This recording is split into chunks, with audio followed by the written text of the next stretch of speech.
Hi Live. This one is about what's the science of deja vu. And the title is twice because that's what deja vu is. Thanks so much for coming. Yeah, if this is your first time, then you can ask questions whenever you want. Just throw your questions into the chat, and because basically I'm going to talk about the science of deja vu, but it will also go on lots of mysterious tangents. So if you want to drag it on a different tangent by asking a good question, go for it. That is how Kieran's saying I caught his attention with this one. Loads of people already here, so I'll just say hi to a few people. Oliver's here. No, know how to pronounce your name is here. Kieran's here. Max is here. Thanks so much for coming. Get Out of the Freezer is here. LDBR, Rebecca Carmen. Hi all. Okay, so I'm just gonna go on to the first scene. Amy's saying some tangents. There will be some and no more. Okay, so yeah, today, as I said, is about what's the science of deja vu. So firstly, before we get into this, I really like, does anyone have any really memorable moments of deja vu? And if so, could you type it into the chat? Because I'd love to hear about some of your moments that you've had of deja vu. Because I've had some pretty crazy ones. But what are you guys? Does anyone have any stories? And maybe you don't, because another thing about deja vu is that it always feels really significant at the time, and then afterwards you're like, was that actually significant? And for those who don't know what deja vu is the experience when you are completely certain that you've experienced this thing before. So if anyone is watching this lesson and they're like, I have seen this word for word before, and we're not talking about remembering something similar to it that you're like, oh, that could be a bit similar. It's an experience where you're absolutely certain that you have seen or experienced this exact thing exactly the same before, or that you know. Anyway, so I've got some things. I've got some comments coming in. Lily's saying that she was confused about my Instagram story this morning and then realised it was a joke about a deja vu. Yes, I just put the same Instagram story over and over again. Okay, so Get Out of the Freezer's got a story saying when I was riding over my bike over a ramp in my street and my friend's dad did a wheelie and I got really angry because I couldn't do it. Okay, but were you getting deja vu at the same time? Like, was it an experience that you felt that you definitely had before? So Jeff saying that they predicted they were going to miss a penalty and then they did. And Rebecca's saying dreaming about a conversation that they had. A conversation that you had no idea that you would have no way of knowing it was gonna happen, and then you experience it a week later. And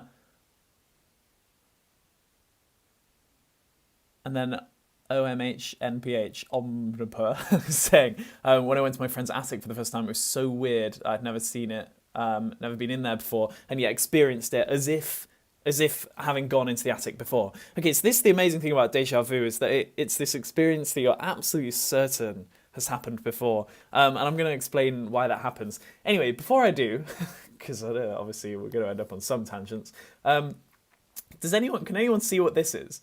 What is this? What's this?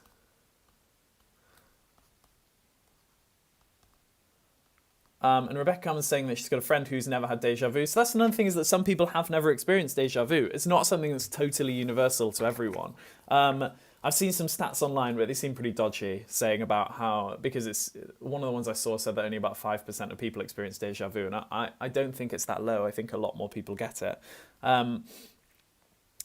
Anyway, Amy Sum is saying it's a prince. Exactly, it's a prince. This is a frog. This is a frog running on a running wheel. Now, does anyone know what is strange about this frog, or froge? What is strange about this frog running on this running wheel? Why is this unusual? What do you guys reckon? Xenon saying seems normal. Yeah, know what you mean. Rebecca is saying frogs don't run. And Maddie's saying, should we say everything in the chat twice? Yes.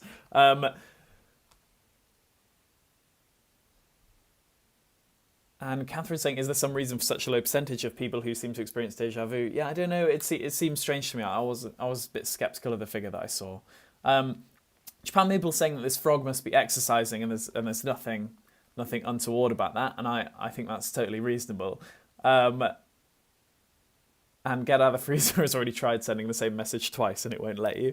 Okay, so yes, this frog running on this running wheel is running voluntarily because it wants to. This running wheel is set up, this was set up by some Dutch researchers in the Netherlands who set up a running wheel just in the wild, and they filmed it because they wanted to get an idea of how much would animals want to play. So if you just gave wild animals a running wheel in the middle of nowhere and you just left it there, then would there be animals that would keep coming back and keep wanting to play? Now, they saw a frog once, which was great, but possibly just because the frog got lost. And there was another animal that they saw twice, which was a slug, which again, I don't really... the slug was also probably lost. But there was one animal that kept coming back over and over again, and it was this, and you would get the same one of each animal like returning over and over again. What do you think it was? What do you guys reckon is the animal that kept coming back to this running wheel in the wild to play on it? This totally open wheel that had no bars around it or anything. Animals could just come and voluntarily play on it if they wanted to.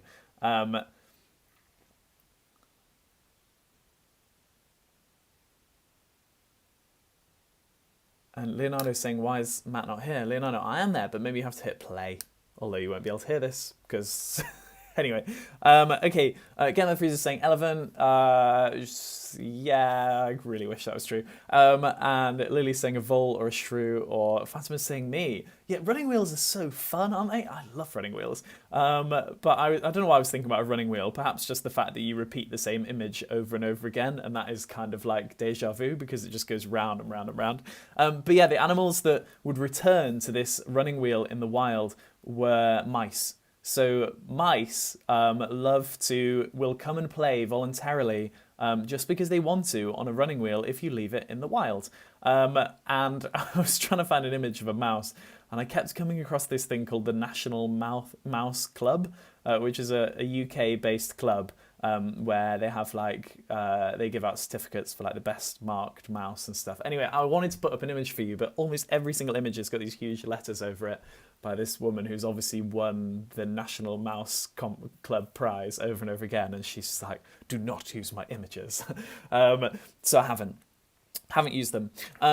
Anyway, so yeah, I think I just wanted to start with that just because I was thinking about the deja vu of if you were running around a running wheel, you'd see the same thing over and over again. And before I'm going to talk to you about deja vu in just a second. I'm just aware that some people are still arriving because the numbers are still going up. So just before I start, just one more thing. Do you guys know? I don't know if you guys do music, but do you guys know what note or what key houseflies all hum in? So when houseflies are all like humming around the house, what key do you reckon it's in? If you were to play a piano key, which one would sound most in tune? Jeff's plunged in with C sharp. Miz going for B minor, and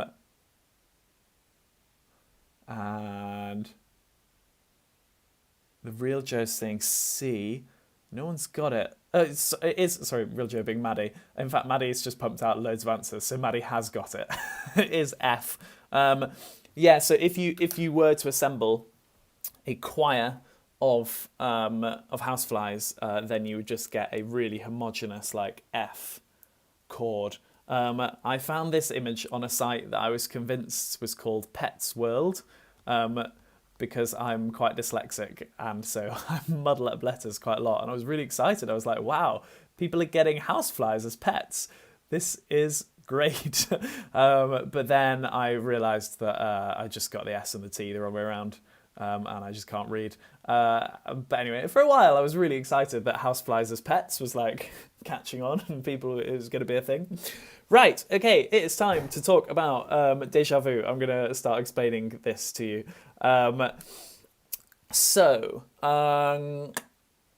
Firstly, what I want you guys to do, okay, we're going to play a bit of a game. Now, you might have this object nearby to you, the one that I'm about to talk to you about, and if you do have this nearby, don't look at it. Don't look at it. And if you can get like a pencil and paper, that's great. But don't worry if you can't, because you can also just do this by thinking about it. But so I'm about to reveal the object, and what I want you to do is either draw it on a piece of paper from memory, or kind of picture it in your mind. So I'm gonna So I'm just gonna give you a few moments to just kind of try to remember what this object looks like. Now, this is an object that all of you and all of us will have seen many, many, many, many, many times. And I want to see how accurately you think you can come up with the details of what it looks like. And I'm going to do the same thing about one in my house, and I have not looked at one. Right. Okay, what I want you all to do is draw a fire alarm, ideally one in your house. So try drawing a fire alarm inside your house. I'm going to do the same. And again, this is something that everyone's seen so many times. And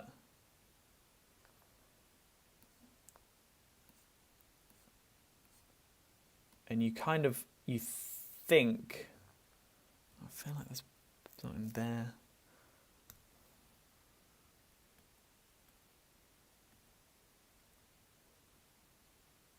Oh, sorry, I mean a smoke detector. I absolutely mean a smoke detector being the same thing. Sorry, as in something that will go off when it detects fire. Okay, so that is my smoke detector. And someone's saying, is that a finger? Yeah, I don't know. I can't remember. Anyway, right. I'm now going to really quickly look at the fire alarm outside my door while you guys continue to visualize yours. I'll be back in 10 seconds.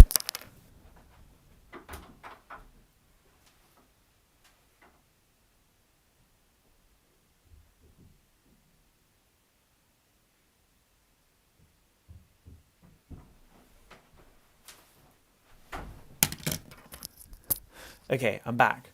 Right, now obviously, sorry, I took a little bit of time. I wanted to make sure that I hadn't seen this before. Anyway, this is what the fire alarm in my house looks like, which is obviously not at all like the one that I've drawn. Now, so for those of you who drew it, and for those of you who drew one in your house, or for those of you who just visualized it, how close do you reckon you were? How close do you reckon you got to the actual fire alarms or smoke detectors in your house? I missed out 2 fingers. Yeah, how close do you guys reckon you were to the actual smoke detectors in your house? What do you reckon?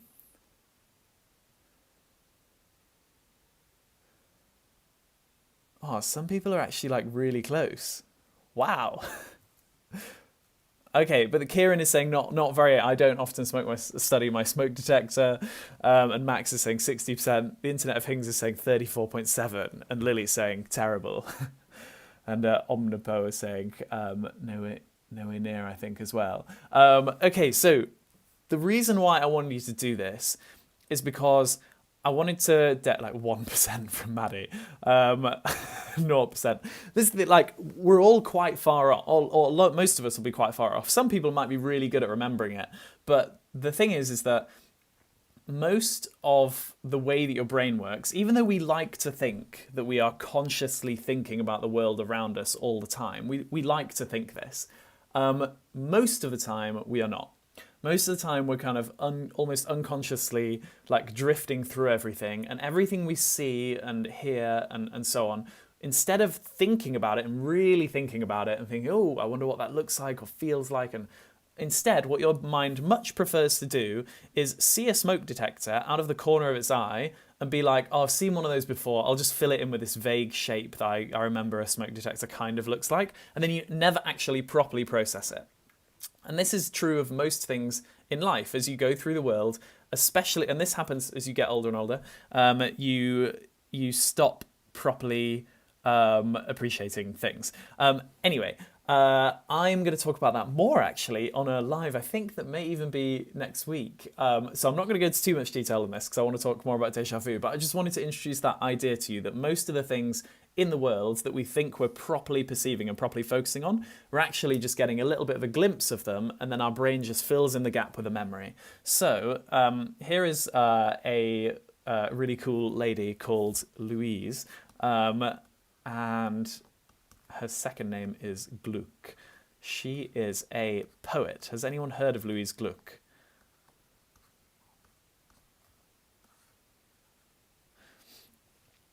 Someone's asking about, Lily's asking about the Mandela effect. I've forgotten what the Mandela effect is. I've heard of that before, but if you remind me, then I think I know how to explain it maybe, if it's the thing I'm thinking of, but I can't remember what it is. But also I might, yeah, I can't remember what that is the name of. Anyway, so yeah, Louise Gluck, Louise, lots of you haven't heard of her. She's a poet.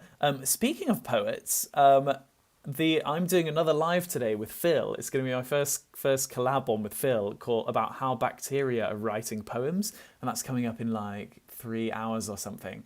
And that's going to be so good. It's so packed with great ideas. I'm really excited about doing that. So do come to that later. Also, I love the idea of doing one of these, like an Aim High Live that is a mixture of science and English. I think it's going to be brilliant.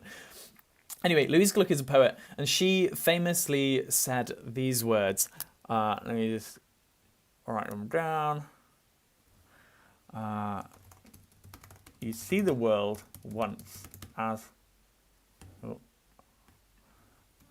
a child. The rest is just. So, yeah, she said these words. You see that, and they weren't, this isn't the exact words that she said, I might be slightly off, but she said something like, you see the world once as a child and the rest is just memory. And she was trying to make a point of the idea that when you're a child, you see the world with a huge amount of wonder. And that makes sense biologically because you're seeing it all and you're like, whoa, this is all amazing. But then you store all these memories as a child, and then you spend most of the rest of your life not properly perceiving what's around you, and instead you just kind of relate things to these memories. And Fatima is saying we should all stare at objects like children, and we should stare at objects more in the same way that children do. We should definitely like pay more attention to things around us, because actually, well, I'll tell you again, I'm doing that on a talk that I think is actually next week, and I don't want to go too far down that line. But it's a lot to do with the way that we understand time. Anyway, so let's go from Louise down to this guy, Daniel Kahneman, who's another guy that I'm going to talk about as well later on. Because, in fact, no, I know. Let's talk about him afterwards. I'm going to go over to this eye. Right. I'm going to show you how déjà vu works. Okay, so here's an eye. And this eye I found on the internet, and I thought, oh my god, that's so disgusting, and I almost didn't want to show it, but then I found out it's just a prop, because I thought it was a real eye, but it's just a prop that someone has made with incredible detail. Don't know how they make it so well. Right, okay, so here's how déjà vu works, really, or at least this is how we think it works at the moment. So normally what happens is you see something, so let's say that you see this delicious egg, and you think, and you're gonna think, this is a delicious egg at some stage, but before you do, or Lily's saying eggs are gross. Yeah, eggs can be gross as well. Anyway, you see this egg, and the information goes into your eyes. And then your eyes send the information to the part of your brain that is responsible for sensing vision. So this is called the Occipital Lobe, which is the bit at the back. And it's arranged in these kind of towers. These towers that all go next to one another like that. And the towers are actually, I'm going to draw the towers down here as well. The towers are all responsible for left vision, right vision, left vision, right vision, left vision, right vision, over and over again. Why do you think it makes sense for the brain to arrange the bits of brain cells that are gonna sense left vision and right vision, left vision and right vision over and over again in these towers that all come next to one another? Why does it not just have a center for left vision and an area for right vision? What do you guys reckon?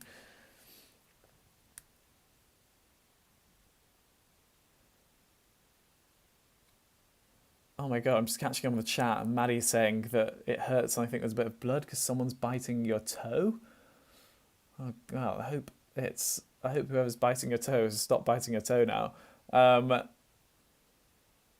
And Flowery Storm is saying so we can watch 3D movies. Yeah, which is a really important point. That's basically the answer.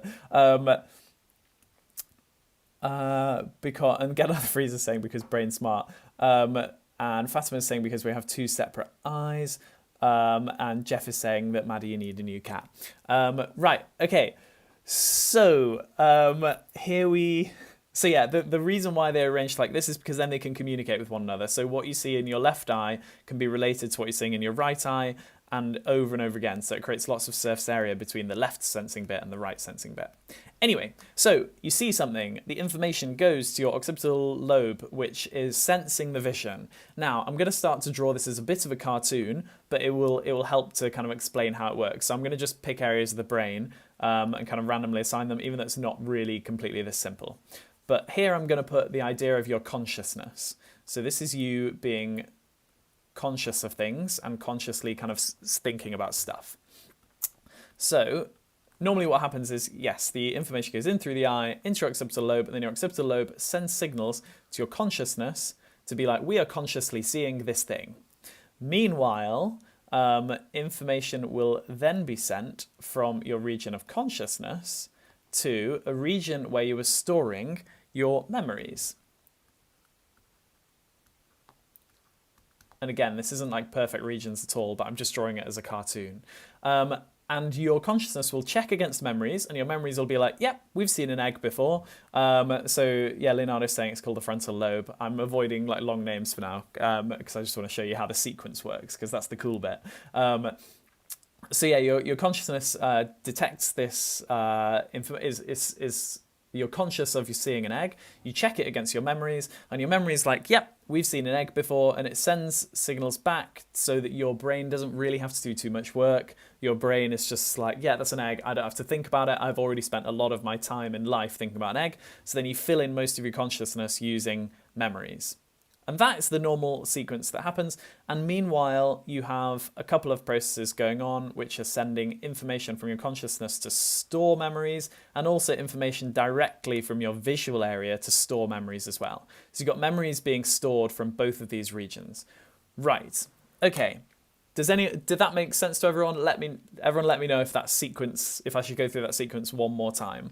Leonardo's saying, I've seen eggs lots of times. Okay, it's good. Cool. Right. Okay, so that's how the sequence normally works. Now, what do you guys reckon happens when you are experiencing deja vu? Because it's all about this sequence, and it's all about something happening differently. So Flower Storm is saying maybe it's a bit scrambled. And Olivia's saying, yep, it's the explanation being fine. Thanks. Rebecca's saying maybe signals are sent or received twice.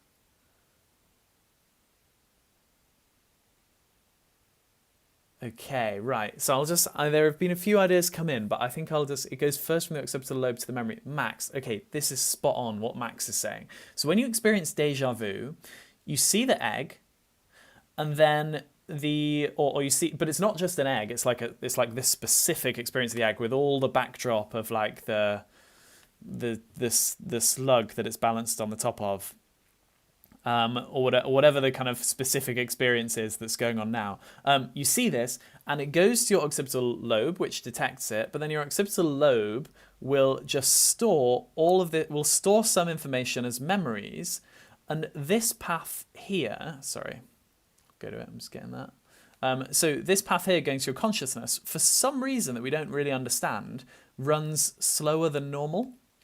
And so you're not quite conscious of the fact that you're experiencing the egg quickly enough, because by the time you're conscious of it and you're checking it against your memories, you have a memory stored of this exact experience, or at least the fragments of a memory starting to come together. And so you get this incredible feeling, not just of I've seen this before when you get information back from your memories, but I've seen this before exactly. Like I've seen this before so similar to what I'm seeing now. It's basically the same. It's the same thing. Now, And that happens because your brain is just for some reason doing things in slightly the wrong order, and your occipital lobe is sending information to your memories just slightly too fast, and your consciousness is just running slightly too slowly.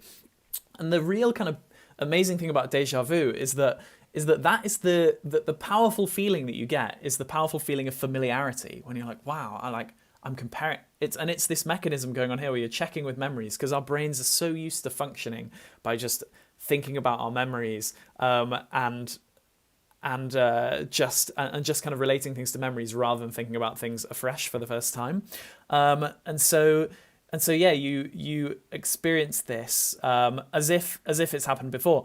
But the key thing about deja vu is that when you're experiencing it, or next time you're experiencing it, if it's something that you have experienced before, try to predict what's going to happen next. Because the thing about memories is that normally when you remember something very intensely, you know the story. And so you can skip forward at any speed through the time frame that you want. You're just like, okay, that happened and then this other thing happened. But when you get deja vu, try thinking about what is going to happen next, because you know that you're experiencing the memory, but what do you think will happen if you try to work out what's going to happen next? Because I've been doing this to myself the last few times that I've experienced deja vu. I've been testing myself to see if I can figure out what's going to happen afterwards.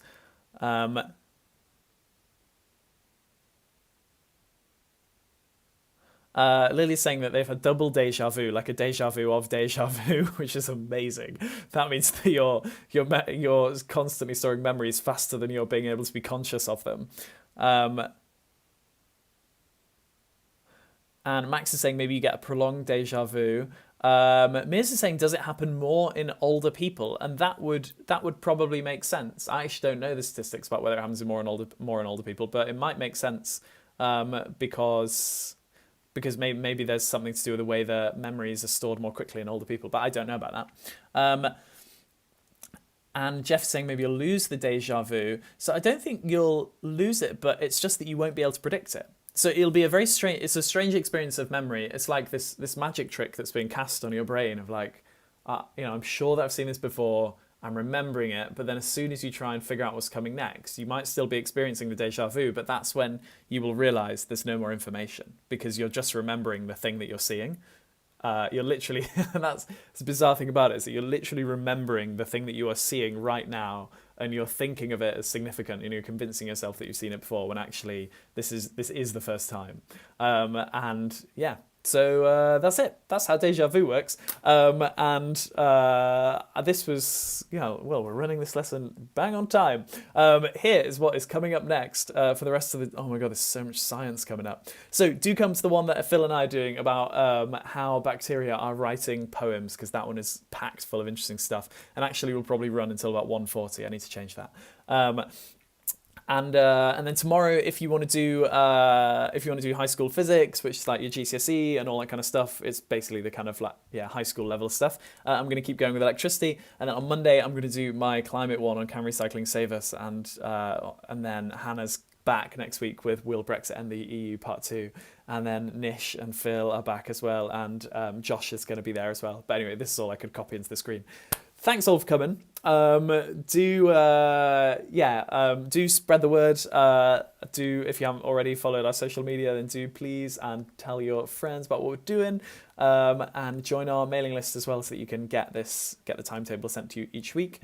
Thank you all for coming along. I'm gonna stick around just for a moment just to see what other questions there are in the chat, but otherwise I will see you all at 1 if you are around. Right, okay, so what are people saying? LDBR is saying, why is it at the same time? Kieran's saying, why might someone like me get deja vu a lot, but some people never experience it? So I think that's to do with like the biology, and that some people just have like slightly different makeup in their brains, a slightly different way that their brain is made. And so in the same way that some people find it easier to learn languages. God, I'm so bad at learning languages. In some ways it might be a skill, it's just a kind of quirk of the human mind. Because you only need that storing to memories part to happen slightly faster, and then you get deja vu. So I guess some people would have it even stronger than others if they're storing memories even faster than they're conscious of them. LDBR is asking why is it the same time? If you're talking about kind of, I'm not sure exactly what you meant by the question actually, so I'm not sure I can answer that. Lily's saying, how come our brains malfunction like that, but we don't get other malfunctions as often? Well, actually, we do. We get loads of malfunctions all the time. It's just that the thing about deja vu is that your brain really makes a point of it being a big deal to you, because the way that our brains are running all the time is that we're perceiving stuff that's happened we're relating stuff that we're seeing now to stuff that's happened in the past, and that is the key way that our brains work. And I'm going to talk more about that next week, I think, when I talk about I think it's called Is Time the Same for Everyone, but I'm going to talk about this guy Daniel Kahneman as well. But yeah, the thing about deja vu is that our brains make a real point of bringing it to our attention that it's happening, because it's a malfunction that happens on such an important kind of railroad of our brain, comparing stuff to things that's happened in the past. Someone's saying on Tuesday it says 26th of May. Oh my god, you're absolutely right. Yeah, thank you for that. That's me. That's my fault. Yeah, this will be Tuesday the 2nd of June. And Japan Maple is saying, so my speedy brain gives me deja vu. Exactly. Yeah, it's all about the speeds happening in different times.